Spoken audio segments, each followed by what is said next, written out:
Hey there. So this is not where I expected to be on Friday, June 26, 2026. I thought I would be about a week into my Great Divide ride, but there has been an adventure before the adventure has even started. Factors out of my control. And I am going to do my best in this video to explain everything that has occurred. But I want to start off by saying that I am okay. I am somewhat at peace with what's going on. I really just have to be. I can't control everything, and the adventure will definitely continue. It's just going to look a little bit different than I had dreamed and imagined, but that's okay. It's going to be all right. At the end of the day, it's just a bike ride. I'm alive and healthy, and life is good. You know what I'm saying? It definitely took me some time to get to this point. In the past week, I've had some pretty low lows, but with a little bit of time and talking to good friends and family and looking at, the big picture of things, it's all good. Here we go. I flew to Calgary from Denver on Sunday, June 21st with my bike, always in a big cardboard box. When I landed in Calgary, I got this bag, but my bike wasn't even loaded onto the plane. And they say that it might take 48 hours to get it to me. I went into the WestJet office, filled out a form, and the woman there said, you know what? Your bike might even come tonight. We might be able to find another airline to put it on, or maybe even tomorrow morning. But the best bet is that the flight tomorrow from Denver, there's one a day, direct flights from Denver to Calgary. That's probably where it'll be. And so at the time, I was a little bit bummed, but I had hope. She said it could show up that night. Oh, hi, Mira. Hello, sweetie. Hello, it's so good to see you. You just made You just made everything better.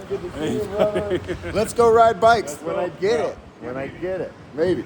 The next morning, the bike has not come. It did not come at night, did not come in the morning. John and I are just spending the day, catching up, going on long walks, hanging out with Mira, my favorite dog in the whole wide world. At this point, I'm thinking, okay, this has been delayed by at least one day. Okay? I don't have a lot of wiggle room, but I can handle about a day or two of delay. And here's the big picture. So the goal was to start at the very, very beginning of the Great Divide in Jasper and ride to the border in Mexico for the very first time. I have attempted this route 4 different times, and because of factors, again, kind of out of my control, I haven't been able to make it to the end. This route has tested my resilience every step of the way. What is going on? Oh my gosh. Look at that. Damn it. On the other hand, this route has provided me with some of the highest highs of my bike packing life. I woke up and looked east, and the sky is on fire. Here's the deal. I am meeting a group of people who I invited to join me and 5 people from the Priority Bicycles team in Salida on July 21st. So I had 1 month to get there, and I'd calculated my mileage being about 65 to 70 miles a day. Totally doable. But now we were cutting into that. So Monday afternoon comes, and I think, okay, the flight just landed. It lands in Calgary at 2:45. Maybe I'll hear something, or maybe a delivery vehicle will come along and just hand me my bike. That did not happen. So I called WestJet, and the woman on the phone just kind of had a script that she probably tells everybody who calls about their lost baggage.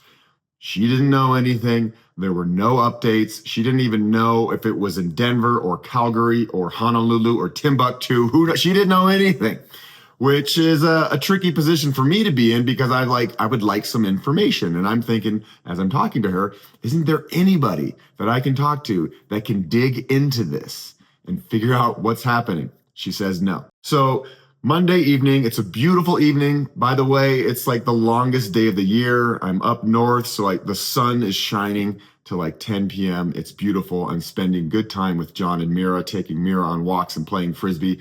Life is still pretty good. I'm hopeful for the situation. Tuesday comes. The bike was not delivered in the morning on another airline. And then I think, okay, it's definitely going to come at 2:45 on the next flight, right? They can't miss it 2 days in a row. The time comes and goes, no flight, no communication, no update. I call again and talk to a gentleman, and he's a little bit more stern with me. He's like, we have no idea where your bike is. We have no updates. We will let you know when we find out anything. At this point, we know nothing. And then he said something that kind of scared me. Our average response time is 48 hours, but our standard recovery window is 10 to 14 days. 10 to 14 days. If there's still no update after that point, then the file transfers to our claims department for an investigation. Okay. Wow. And there's nobody I can talk to at the Denver airport or to see like where it might be? We don't know that it's in Denver.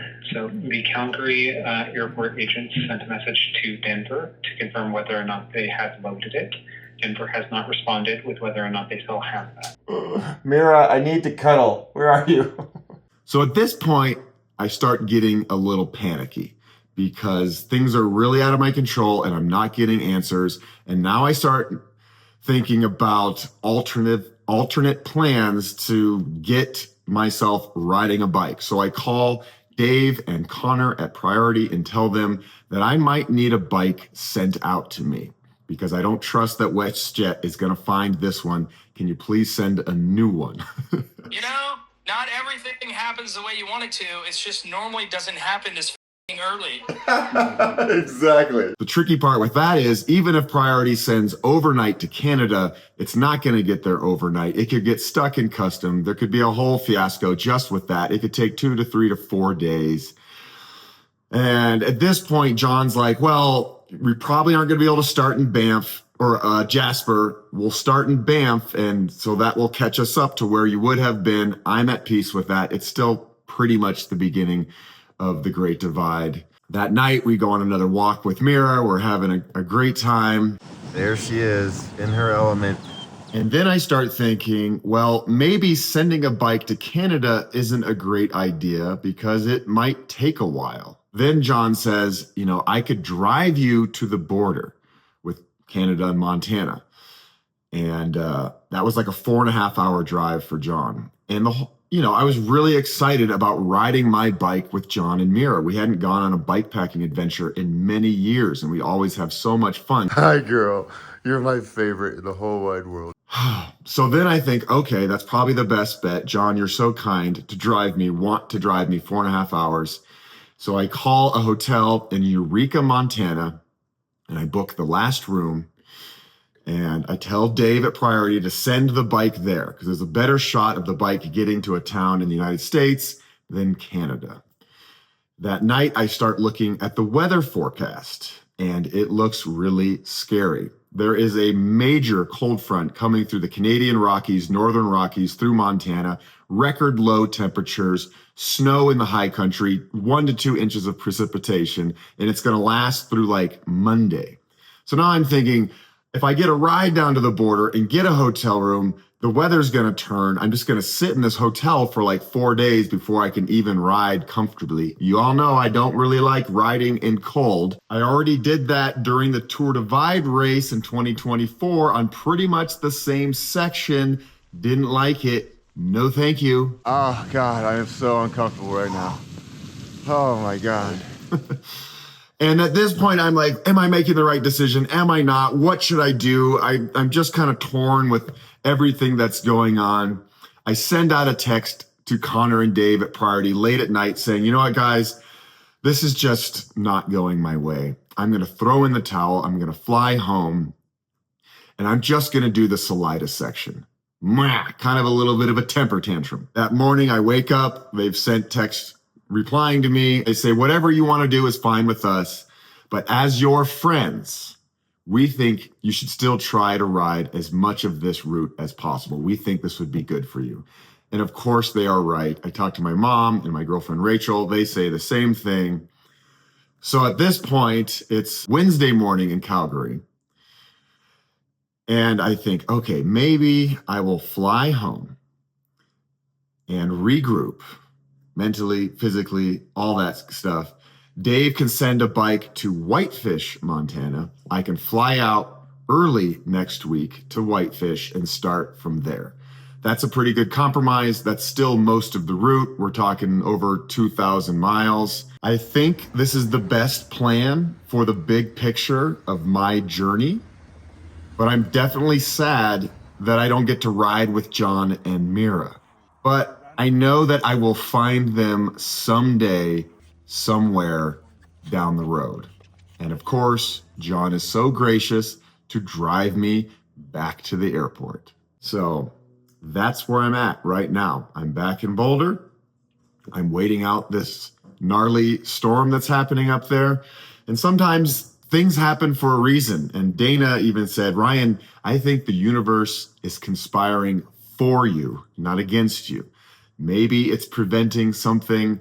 Maybe me not starting in Canada is preventing you from some sort of dangerous situation. Maybe you get attacked by a bear, or maybe the chupacabra would get me, or alien abduction, or maybe I would have gotten bit by a tick that has Lyme disease. Who knows? I'm just thinking about some silly situations to help justify what's going on. I don't know. Maybe I'll find out exactly why this was delayed, or maybe I won't, and that's okay. Maybe I'll meet somebody along the route who I would never have met if I had started at the original timeline, or I'll see the most beautiful sunset, sunrise, rainbow, who knows? I don't know if I've ever seen anything like this. The sun just came up over the mountains, and on the opposite side of the sky, there are two rainbows. It's a sunrise rainbow. Now that is a miracle. Oh my God, this is so cool. I'm here in Boulder. I'm happy. I'm healthy. I feel a lot better already. I've had plenty of time to think about all this and the situation. And like I said at the beginning of the video, it's all good. It's okay. It's not what I had hoped. It's not what I expected. It's not what I dreamed about for so long. This trip has been planned well in a year in advance with the Adventure Cycling Association. It's their 50th anniversary. I was going to ride this beautiful route all in one go and finally have the experience of doing the whole thing at once.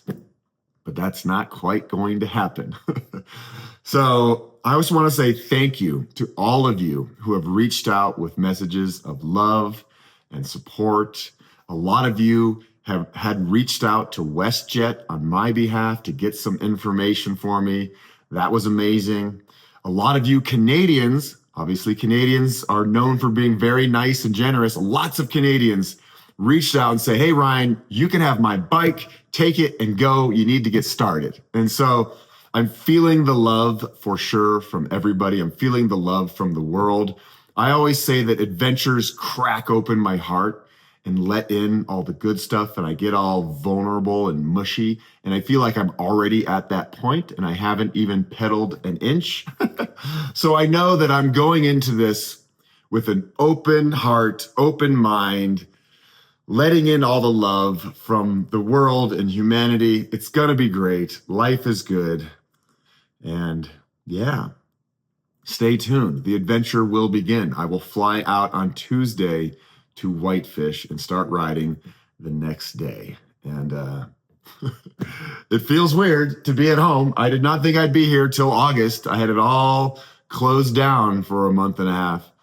But you know what? I've learned a lot from the challenges throughout my life. Challenges have really shaped who I am as a human. I've learned a lot about perspective.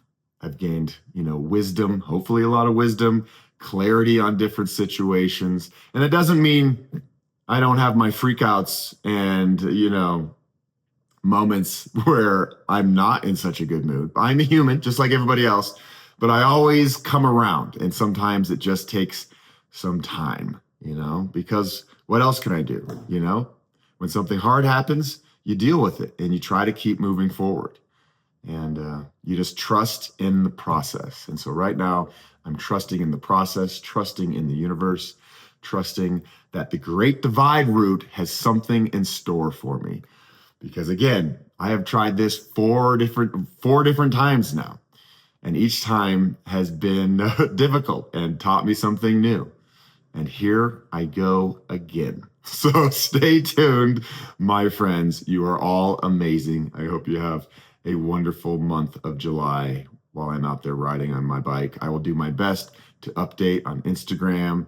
I will definitely be sending updates to my Patreon and here on YouTube from time to time. The polished, nicely edited videos will not come until after the adventure is over. So I'm sending you all a big hug. Thank you once again for all your love and support, and see you down the road.